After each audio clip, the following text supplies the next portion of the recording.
Welcome back to Coin Lover and Treasure Hunter. Today, we're talking about one of the most surprising and valuable coins you may already have at home, the Canadian 5-cent coin from the year 2000. Believe it or not, some nickels from this year can be worth hundreds or even thousands of dollars depending on the variety and errors.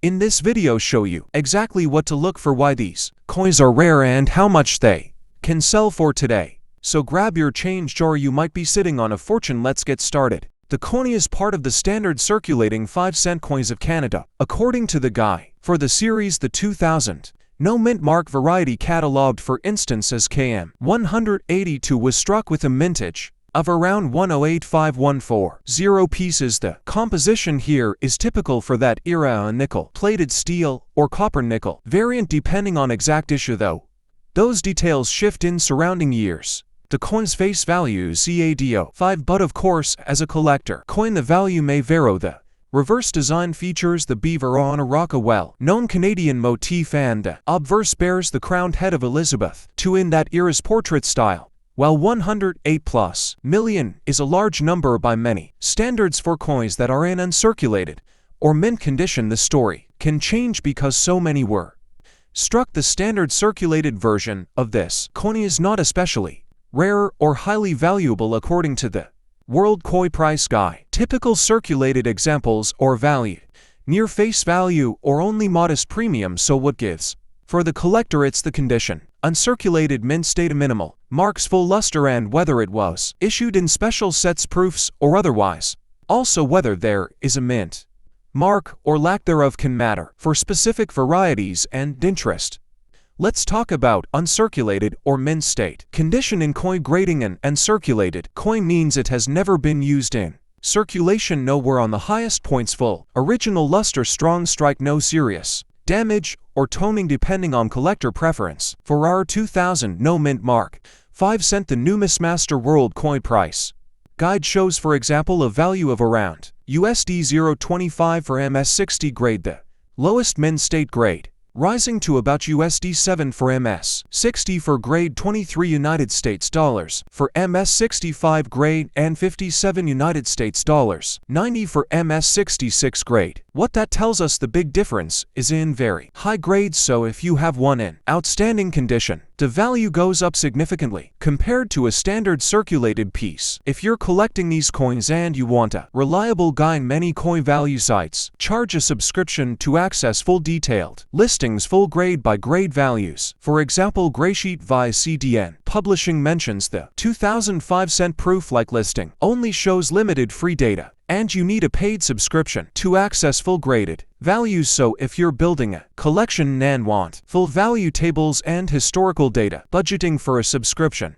or buying a standard coin value guidebook makes sense. If you own or are looking at buying a 2000 no mint mark 5-cent coin in uncirculated condition, here are some tips for what to check. Make sure the coin indeed has no mint mark, just the standard obverse bust without any P or other letter under the bust that identifies the regular business strike variety. Check for full luster and minimal handling marks. Coins that were actually circulated or handled heavily will show were or back marks which drop the grade and value.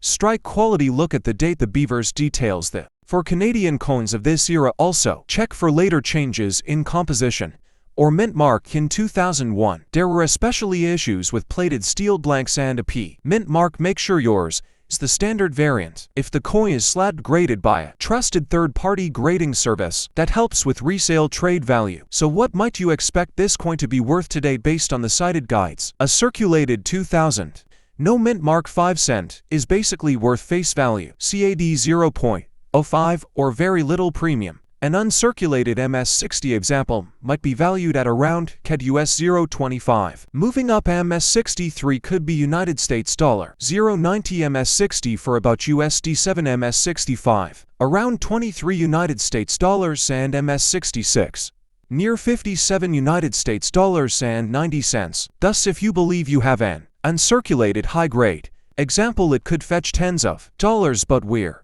not talking hundreds or thousands unless extremely exceptional condition or rarity variants, so temper expectations accordingly. Why isn't the 2000 no mint mark 5-cent coin more valuable? A few reasons.